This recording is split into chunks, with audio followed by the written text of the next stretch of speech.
Following yesterday's conversation with the president of the Trans-Tobago Unified Teachers Association, Mr. Martin Lumpkin, and issues that were raised within the education system, he addressed those issues. In fact, he added to some of the conversation that already exists in the public sphere with respect to progress being made with the Ministry of Education, as well as issues tutor themselves are trying to fix. I have received many calls from concerned parents across Trinidad and Tobago with respect to a number of schools that are facing difficulties with even having school this week. Some have had one class, which was the very first day. Some have had no school. The issues with the infrastructure, the issues with water.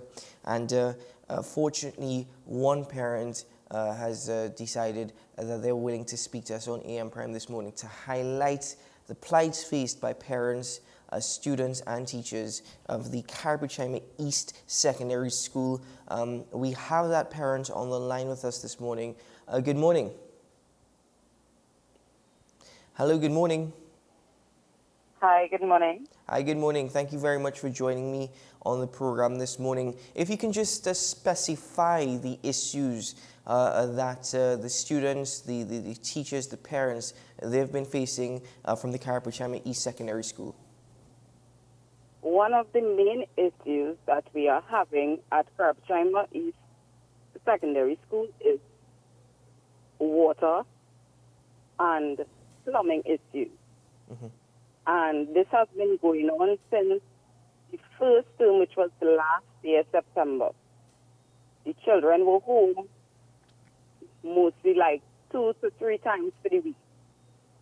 Mm-hmm. And every time the tank is full, it just leaking out. So then it don't have proper plumbing facilities to upkeep the water for the students and the staff to be at the school. Now, this has been happening since the beginning of the school year, the academic year. This is now the final term for such year. Has there been, obviously, there would have been conversation between the PTA and the principal. What has the principal indicated over the last few months? Well, from what we heard is that the principal keep trying to get in contact with the Ministry of Education. She did get through, and we haven't had any further updates yet about the problem. But from what we understand is that the ministry came during the week here, and they kind of sort out the problem a bit during the vacation. But all have not been rectified, and up to yesterday morning, it had no water. Mm-hmm. And how is what about the member of parliament for the area? What have they said, or have they even been contacted in relation to the issues? I am not sure if anyone from the PTA or the school contacted him about the situation, but it's getting overbearing because myself and other parents have children that write in C6 within a few weeks. Mm-hmm. And plus, I have another child going there as well, and it's getting overbearing that every time we drop our children to school, we get a call within an hour, 2 hours time to come for our children. What about the parents who work far? Mm-hmm. So classes obviously have been impacted upon to a great extent. On average, how many full days of school do students actually have a week? Well, this week was really, really tough. I can't say exactly how much time, but school haven't been official this week because they go and a number of students haven't turned out. Teachers left yesterday because the water problem is getting overbearing. Mm-hmm. Is the only issues affecting the school the plumbing system and the supply of water, or are there other issues? They have a lot of other issues in the school because it have some home classes haven't had a math teacher since whenever, right? But the school is the school is very deplorable, very, very deplorable. It is not a safe place for the staff and the students. But parents are still sending students to school. I suppose parents don't have a choice, but they're still receiving those calls. We don't have a choice because if we don't, on their report card they're saying that they are absent for a certain amount of time.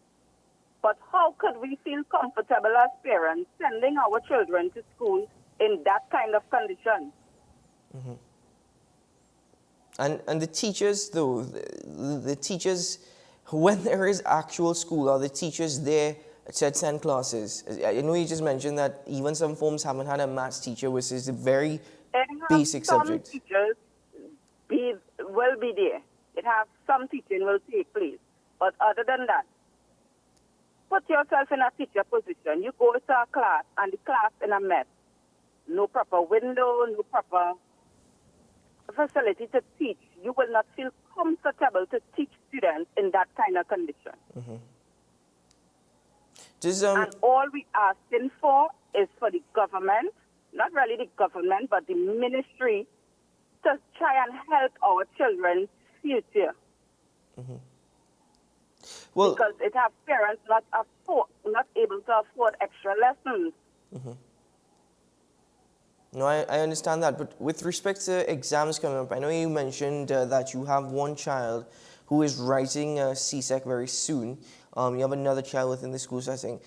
Do parents actually, I don't know if this has been discussed amongst parents or if it's just an individual parent thing, but what about actually allowing their child to sit the exams if they haven't had a steady classes, if they haven't been able to cover the entire curriculum?